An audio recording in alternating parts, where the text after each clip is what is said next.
बिस्मिल्लाहिर्रहमानिर्रहीम, अस्सलाम वालेकुम। लास्ट लेक्चर में मैंने आप लोगों से जो डिस्कस किया था फ़िज़िक्स के हवाले से, वो वेक्टर्स और स्केलर को डिस्कस किया था। मैंने ये बात बताई थी लास्ट लेक्चर में कि हम लोग किसी भी चीज़ को पहले सिंबॉलिक रिप्रेजेंटेशन में लाते हैं, फिर ग्राफिकल रिप्रेजेंटेशन में लाते हैं, फिर एनालिटिकल रिप्रेजेंटेशन में लाते हैं, फिर न्यूमेरिकल में।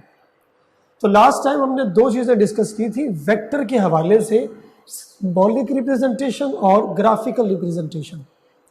इसी ग्राफिकल में चीज़ों को समझने के लिए हमें लाइंस पर डिस्कस करनी पड़ती है, कोऑर्डिनेट सिस्टम पर। तो हमारा जो अगला टॉपिक है वो है rectangular coordinate system.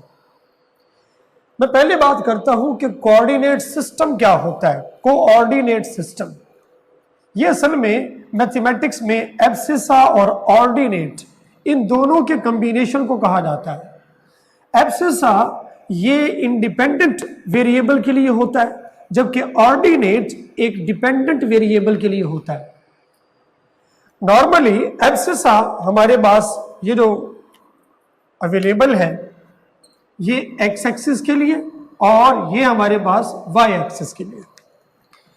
Coordinate system की मुख्तलिफ टाइप्स हैं, जैसा कि rectangular coordinate system, cylindrical coordinate system, spherical coordinate system, polar coordinate system. इनके कॉम्बिनेशंस भी होते हैं, cylindrical polars, spherical polar coordinate system etcetera. लेकिन हमारा टॉपिक फर्स्ट ईयर में रेक्टेंगुलर कोऑर्डिनेट सिस्टम है। सो रेक्टेंगुलर कोऑर्डिनेट सिस्टम में इसको आल्सो कार्टेशियन कोऑर्डिनेट सिस्टम भी कहा गया है। कार्टेशियन एक मैथमेटिशियन था, उसी के नाम पर इसको दिया गया। तो ये कार्टेशियन कोऑर्डिनेट सिस्टम भी कहलाता है। अब एग्जांपल के तौर पर मैं आपसे बात करूंगा, ये मेरे पास एक इस टाइम हियर्स दिस वन, ये एक प्लेन है। इस प्लेन में दो एक्सिस है, हॉरिजॉन्टल एंड वर्टिकल। तो ये हो गया प्लेन, ये हो गया टू डायमेंशनल रेक्टेंगल। एक रेक्टेंगल आपके सामने बनी हुई है, this one is a two dimensional rectangle, open rectangle. जबकि हम डस्टर की बात करें तो ये डस्टर हमारे पास 3 डायमेंशन में है। इसमें एक तो ये होगी लाइन जो आपके सामने जा रही है, वन एक्सिस, दूसरी ये लाइन होगी जो अपवर्ड आएगी, सेकंड, और तीसरी दिस वन। इसको हम लोग कहेंगे 3 डायमेंशनल कोऑर्डिनेट सिस्टम। हम लोग इन दोनों को ही डिस्कस करेंगे, जैसा कि यहां पर है 2 dimensional rectangular coordinate system and 3 dimensional rectangular coordinate system. तो पहले हम 2 डायमेंशन की बात कर लेते हैं। 2 डायमेंशन में 2 mutually perpendicular reference lines form a coordinate system. Their point of intersection is called origin. Horizontal line, just like आप यहां देख लें, यहां पर हमारे पास 2 लाइंस अवेलेबल है, एक है हॉरिजॉन्टल लाइन और एक क्या है, वर्टिकल लाइन। हॉरिजॉन्टल लाइन जो होती है ये एक इंडिपेंडेंट वेरिएबल के लिए होती है, जबकि वर्टिकल लाइन एक डिपेंडेंट वेरिएबल के लिए होती है। मैंने यही 2 पॉइंट्स यहां लिख दिए कि horizontal line is for independent variable, normally usually called X axis, और vertical line is for dependent variable, normally usually called Y axis. यही बात हमने यहां की, ये एक्स एक्सिस और ये क्या जी, वाई एक्सिस। अब इनकी जो डायरेक्शन में, मैं सेंटर में मौजूद हूं, ये ओरिजिन है। सेंटर से 2 डायरेक्शन है, एक अप और एक क्या, राइट। ये दोनों असेंडिंग ऑर्डर्स हैं। इन असेंडिंग ऑर्डर्स को हम लोग पॉजिटिव लेते हैं, जबकि लेफ्ट और डाउन ये दोनों डिसेंडिंग ऑर्डर्स हैं। तो डिसेंडिंग ऑर्डर्स को हम लोग नेगेटिव लेते हैं। So positive values in the ascending upright and negative values in the descending down left.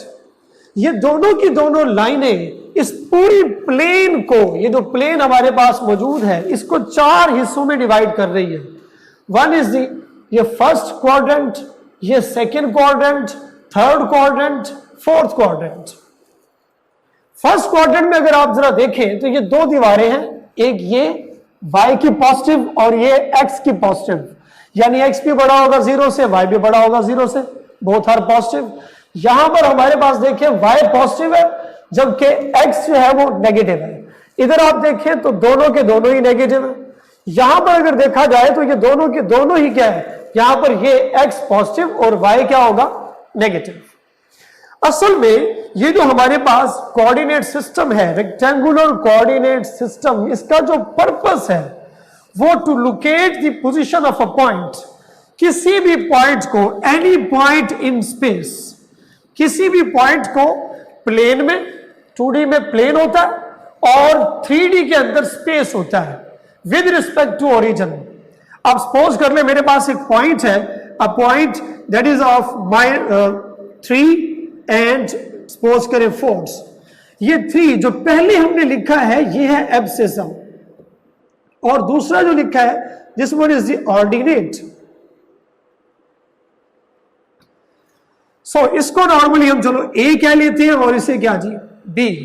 ये दोनों कोऑर्डिनेट्स हैं। तो पॉइंट पी ये अवेलेबल है, मैं ओरिजिन पर मौजूद हूं, ओरिजिन से मैंने 3 जो है वो कवर करना है along X axis.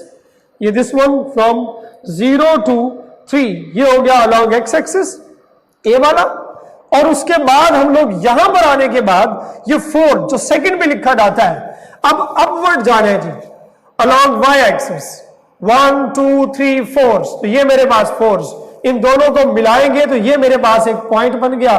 This point is actually of 3 4। अगर पॉइंट मेरे पास P जो है सपोज करें वो होता -3 एंड -4, तो x भी नेगेटिव है और y भी नेगेटिव है, एब्सिसा भी नेगेटिव है, ऑर्डिनेट भी नेगेटिव है। तो दोनों में हम लोग ओरिजिन से पहले एब्सिसा पर चलते हैं -3, फिर ऑर्डिनेट पर आते हैं -4, इन दोनों को यहां कंबाइन करते हैं, ये हमारे पास पॉइंट P बन जाएगा, that will B -3 and -4। Similarly इस क्वाड्रेंट में भी आ सकता है और इस क्वाड्रेंट में भी आ सकता है। तो ये to locate the position of a point with respect to origin, ये हमारे पास बेसिक काम होता है किसका, इस कोऑर्डिनेट सिस्टम का। प्लेन में हमारे पास 2D सिस्टम और स्पेस में हमारे पास 3D सिस्टम। अब हम इस पॉइंट के लिए एक वेक्टर ड्रॉ करते हैं। सपोज करें ये मेरे पास ओरिजिन, ये हमारे पास क्या है जी पॉइंट P, तो मैं एक डायरेक्ट लाइन यहां से ड्रॉ कर रहा हूं। यस, ये एक वेक्टर इंडिकेट हो रहा है। सपोज मैं इसे कहता हूं वेक्टर ए। सो ये वेक्टर ए असल में P पॉइंट को लोकेट करवा रहा है with respect to origin. Plane में डायरेक्शन देखिए, लेंथ ऑफ दी जो लाइन होती है इट विल इंडिकेट मैग्नीट्यूड, मैंने प्रीवियस टॉपिक में आपको बताया था। जबकि यहां डायरेक्शन के लिए एरो साइन के साथ यहां पर हम लोग कहेंगे here's angle is this, theta angle. अब डायरेक्शन में 2 डायमेंशन के अंदर हमारे पास एक एंगल ही काफी होता है, smallest possible angle from positive x direction. दूसरा एंगल भी अवेलेबल होता है, सेकंड एंगल हमारे पास यहां से अवेलेबल होता है, दिस वन। ये एंगल हमारे पास 360 माइनस थीटा है, बट हम लीस्ट पॉसिबल एंगल लेते हैं from positive x direction, so that is angle theta.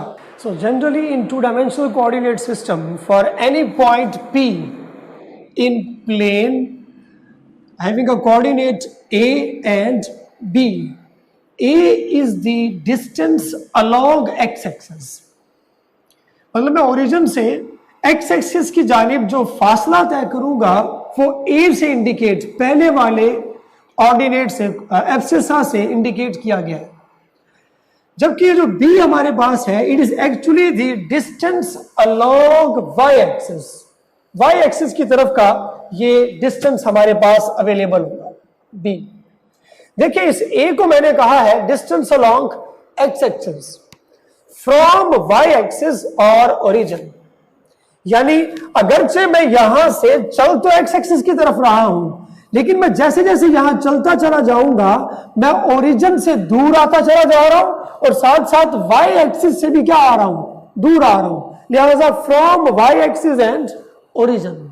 Similarly अगर मैं यहां B की बात करूं तो B is the distance along y axis, लेकिन अगर मैं यहां पर चलना शुरू करूं अलोंग y एक्सिस तो असल में मैं ओरिजिन से और x एक्सिस से दूर हटता चला जा रहा हूं। सो मैंने उसको लिखा from x axis and origin. चलिए इसमें 2 एक MCQs इसी हवाले से देख लेते हैं।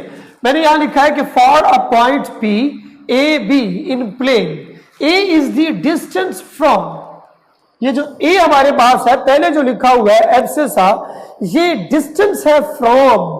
तो फ्रॉम की जब बात की गई है तो मैंने बताया कि ये जो डिस्टेंस है from origin and Y axis, so लिहाजा वाई एक्सिस ओरिजिन वाला ऑप्शन, ये जो हमारे पास डी ऑप्शन है, it will be considered correct. Similarly दूसरा मैंने लिखा है कि for a point P A and X, यहां X मैंने असल में ऑर्डिनेट के तौर पर यूज किया है, ये कोई नंबर हो सकता है, कोई वैल्यू हो सकती है। In plane X is the distance along, ये लिखा कहां पर हुआ है? ऑर्डिनेट पर, यानी y वाले पर। अलोंग हमारे पास कौन सा होगा? ये जो B होता है अलोंग, ये अलोंग है y axis, so along y axis, so correct option is along y axis. So अब हम लोग थ्री डायमेंशनल कोऑर्डिनेट सिस्टम की तरफ आते हैं। तो three dimensional coordinate system, three mutually perpendicular reference lines form 3D system. Three-dimensional coordinate system, their point of intersection is called origin, and here's another axis involved, that is along z axis. मैंने आपसे last time भी ये बात की थी कि अगर आप इस डस्टर को देखें तो ये 3D में है, इसकी एक तो ये डायरेक्शन बन गई, सपोज कर ले ये x वाली डायरेक्शन हो गई, एक इसकी सपोज करें ये जो इधर आ रही है विड्थ टाइप, ये y डायरेक्शन होगी, एक इसकी ये जो हमारे पास विड्थ है हियर अपवर्ड हाइट इसकी, ये z डायरेक्शन है। अगर आप इस कॉर्नर की तरफ जरा जाएं, जैसे कि मैं अगर कॉर्नर ऑफ द रूम पर आ जाऊं, कॉर्नर ऑफ द रूम पर अगर हम लोग आ जाएं, सपोज करें कि ये डायरेक्शन है अलोंग x एक्सिस, तो इसके बिल्कुल perpendicular this direction is along y axis, और जिस तरफ मेरी हाइट जा रही है that is the third dimension normally called z axis. इसको हम लोग यहां पर इंडिकेट करते हैं हियर कि अगर ये मेरे पास है along x axis, here is the along y axis, so ये एक अपवर्ड परपेंडिकुलर, ये हमारे पास z एक्सिस। आप सपोज कर लें कि आपके पास ये पॉइंट अवेलेबल है, this point P A B and C। A तो वही हमारे पास एब्सिसा हो गया, B हमारे पास ऑर्डिनेट हो गया, तो C हमारे पास सब ऑर्डिनेट हो जाएगा। इसको लोगों ने एप्लीकेट भी लिखा हुआ होता है, तो ये तीन, यानी पहले मैं कुछ फासला along X axis A distance travel करता हूं, फिर कुछ डिस्टेंस मैं अलोंग वाई एक्सिस ट्रेवल करूंगा, that is the B distance, और फिर मैं जाऊंगा along Z direction, that is the C distance.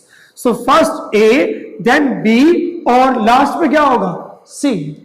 सो ये हमारे पास 3 डायमेंशन में। अब 2 डायमेंशन में हमारे पास एक एंगल ही काफी था वेक्टर की रिप्रेजेंटेशन के लिए, जस्ट 1 एंगल, लेकिन यहां पर इन 3 डायमेंशन में हम लोग 3 एंगल्स के साथ डील करेंगे।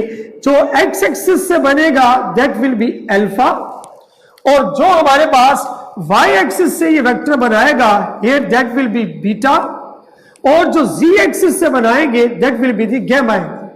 ये ओवरऑल एक वेक्टर है, तो मैंने नीचे लिख दिया कि here's the angles are 3 angles are required, here 3 angles are required to क्या जी explain the direction of a vectors. तो ये हमारे पास 3 डायमेंशनल कोऑर्डिनेट सिस्टम था। नेक्स्ट अगले टॉपिक में हम लोग addition of vectors, subtraction of vectors और कुछ मजीद वेक्टर्स की प्रोडक्शन के हवाले से डिस्कशन करेंगे। So thank you very much.